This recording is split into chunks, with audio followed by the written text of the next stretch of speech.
যদি মন কাঁদে তুমি চলে এসো এক বরসায়।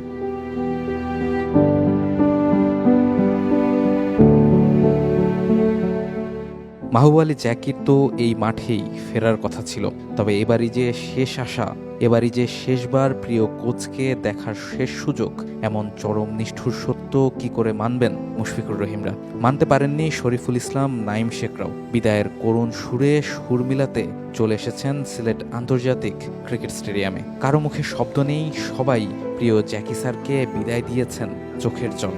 আমাদের ছোটবেলার বন্ধু ছিল, তিনি অনেক বড় মাপের একজন ফাস্ট বোলার ছিলেন। বাংলাদেশ ক্রিকেটকে এবং বাংলাদেশের ক্রিকেট পরিবারকে তিনি অনেক দিয়েছেন। একজন মানুষ হিসেবে মাহবুব আলী জ্যাকিকে আমরা 40 বছর ধরে চিনতাম। এই 40 বছরে কোনো দিন কোনো খারাপ কিছু দেখিনি। আল্লাহর কাছে দোয়া করবেন যেন মাহবুব আলী জ্যাকির আত্মাকে আল্লাহ বেহেশতের সর্বোচ্চ স্থান দেয়। সবুজ ঘাসের সদা হাস্যোজ্জ্বল এক চরিত্র ছিলেন মাহবুব আলী জ্যাকি। ক্রিকেটার থেকে শুরু করে ক্রিকেট সংশ্লিষ্ট প্রত্যেকের জন্যই যার দরজা খোলা ছিল সব সময়। মৃত্যুর আগ পর্যন্ত দায়িত্ব পালন করেছেন বাংলাদেশ ক্রিকেট বোর্ডের বিশেষায়িত পেস বোলিং কোচ হিসেবে।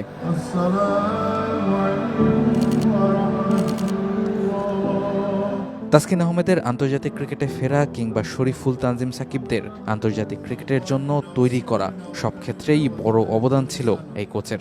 লোকাল পেসারদের জন্য ছিলেন পিতৃতুল্য এক চরিত্র।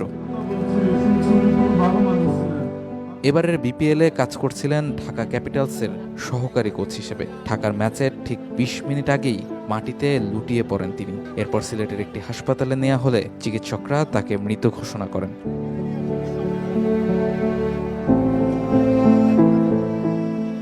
শেষবারের জন্য মাহবুব আলী জ্যাকিকে তাই নিয়ে আসা হয়েছিল তার প্রিয় মাঠে। ক্রিকেটাররাও বিদায় জানিয়েছেন শ্রদ্ধা ভরে। যেই মাঠ ছিল জীবনের সবটুকু, সেই মাঠ থেকেই হলো শেষ বিদায়। যদিও জ্যাকি থাকবেন বাংলাদেশ ক্রিকেটের গোপন কুঠিরে। রাহুল রায়, T Sports.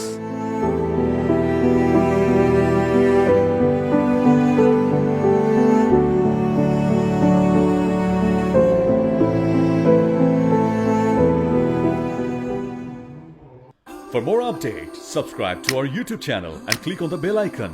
Follow us on Facebook and Instagram.